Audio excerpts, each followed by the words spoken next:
Hablemos del divorcio. Es un tema, vaya, súper personal, ¿no? Y bien complejo. Pero, ¿qué nos dice la tradición cristiana sobre esto? Justo de eso se trata este análisis. Vamos a meternos de lleno en las raíces bíblicas y teológicas de un tema que, seamos sinceros, toca la vida de muchísima gente.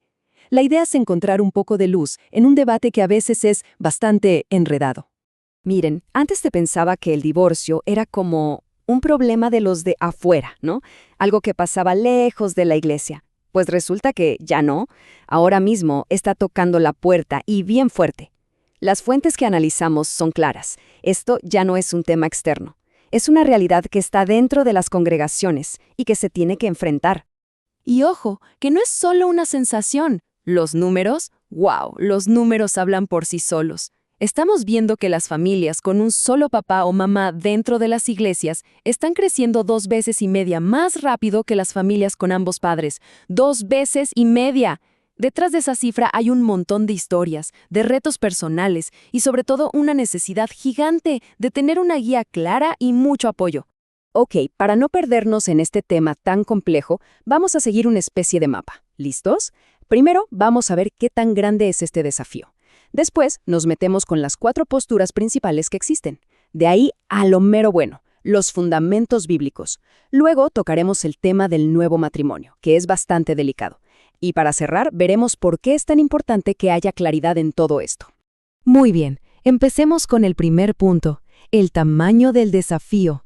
¿De qué estamos hablando exactamente? Pues, lo que encontramos en las fuentes dibuja un escenario que, la verdad, necesita que le pongamos mucha atención. Uno de los problemas más grandes que se señalan es que hay como un hueco, un vacío. En muchas congregaciones simplemente no se habla del tema. No hay una enseñanza clara. Y peor aún, falta apoyo real para la gente. Imaginen esto, estar en medio de una crisis matrimonial y sentir que se está a la deriva, sin brújula ni mapa. Es una situación súper difícil. Y bueno, ¿qué pasa cuando falta una guía clara? Pues lo que es de esperarse, aparecen un montón de interpretaciones distintas. Por suerte, las fuentes nos dan una mano para ponerle orden a este debate. Podemos agrupar casi todas las opiniones en 4 posturas principales que van de un lado al otro del espectro. Aquí las tenemos. Por un lado está la postura A, la más estricta. El divorcio nunca, por ningún motivo. En el otro extremo, la postura D, que es básicamente divórciese por lo que sea. Pero el meollo del asunto, el debate teológico más interesante, está justo en el medio, en los detalles de la postura B. Esta dice que el divorcio es posible, sí, pero solo en casos muy específicos. Y es ahí, justo ahí, donde vamos a clavarnos a fondo. Ok, pero para entender de verdad estas posturas, no nos podemos quedar en la superficie.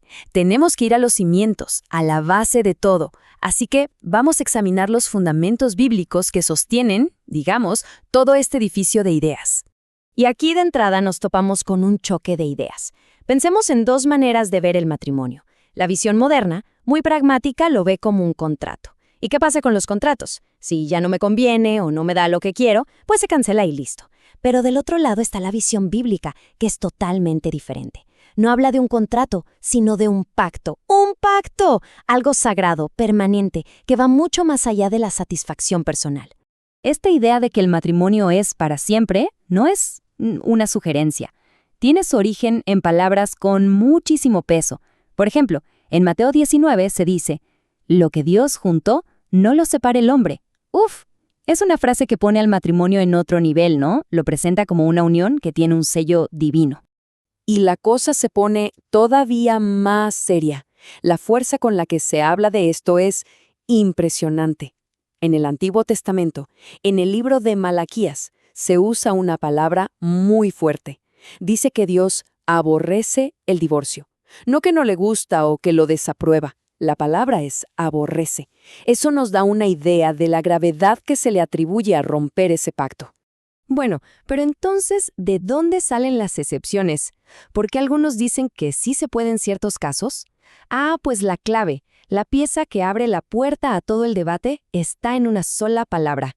Una palabrita en griego usada en el Nuevo Testamento que lo cambia todo. Aquí nos ponemos un poquito técnicos, pero créanme, vale la pena. La palabra es porneia, Jesús dice que el divorcio es una opción en casos de porneia. Ahora, es clave entender que porneia no es lo mismo que mosheia, que es la palabra específica para adulterio. Pensemos en porneia como un gran paraguas con la etiqueta inmoralidad sexual. Debajo de ese paraguas caben muchas cosas, y una de ellas es el adulterio, o mosheia. Que se haya usado la palabra más general, eso es súper importante. Entonces, ¿esto qué quiere decir en la vida real? Pues según esta línea de pensamiento, la causal para un divorcio bíblicamente válido no sería únicamente si una pareja fue infiel. No, la puerta se abre para toda una serie de pecados sexuales graves que, en el fondo, destruyen la base misma del matrimonio. Ok, entonces, resumiendo lo que hemos visto del Nuevo Testamento, tenemos dos razones principales y explícitas para el divorcio. La primera, esta que acabamos de ver, la inmoralidad sexual, o porneia, que viene de las enseñanzas de Jesús. Y la segunda es el abandono, pero no cualquier abandono, sino uno muy específico que menciona el apóstol Pablo, cuando la pareja que no es creyente decide irse y abandonar al cónyuge que sí lo es. Claro, esto nos lleva directito a la siguiente gran pregunta, que es igual de complicada. Ok, supongamos que un divorcio se considera justificado. ¿Y luego qué? ¿Se puede volver a casar la persona? Para contestar eso, tenemos que hacer un pequeño viaje en el tiempo, al contexto original. Miren, en la cultura judía de aquellos tiempos, un divorcio legalmente válido casi siempre incluía el derecho a volverse a casar. Eran como dos caras de la misma moneda. Si te podías divorciar, te podías volver a casar. ¿Por qué?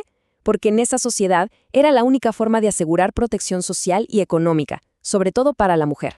Bien, entonces, ¿qué principios se pueden sacar de aquí para hoy? Lo primero y más importante, la prioridad absoluta, es intentar la reconciliación. Siempre. Pero, ¿y si ya hubo un nuevo matrimonio? Bueno, ahí la guía cambia. El enfoque pasa a ser el arrepentimiento por cualquier error del pasado y, fundamentalmente, enfocarse en honrar y fortalecer el matrimonio que se tiene ahora. Después de ver toda esta complejidad, tanto teológica como humana, llegamos a una conclusión que parece inevitable. Se necesita, y con urgencia, claridad y responsabilidad. Y esa responsabilidad recae en gran medida sobre los hombros de los líderes de la Iglesia. Y no estamos hablando de una simple sugerencia, ¿eh? Las fuentes lo plantean como algo urgente. Es una necesidad imperiosa que tanto los creyentes como sus líderes se sienten a estudiar, a pensar y a definir una postura clara que esté bien fundamentada en la Biblia. Porque sin esa claridad, guiar a la gente en estos temas tan duros se vuelve, pues, casi imposible. Este llamado a la acción se puede desglosar en 4 pasos bien concretos. Primero, tener principios bíblicos claros sobre el tema. Segundo, comunicar esos principios, que no se queden guardados en un cajón. Tercero, y muy importante, trabajar en la prevención, con buena consejería prematrimonial.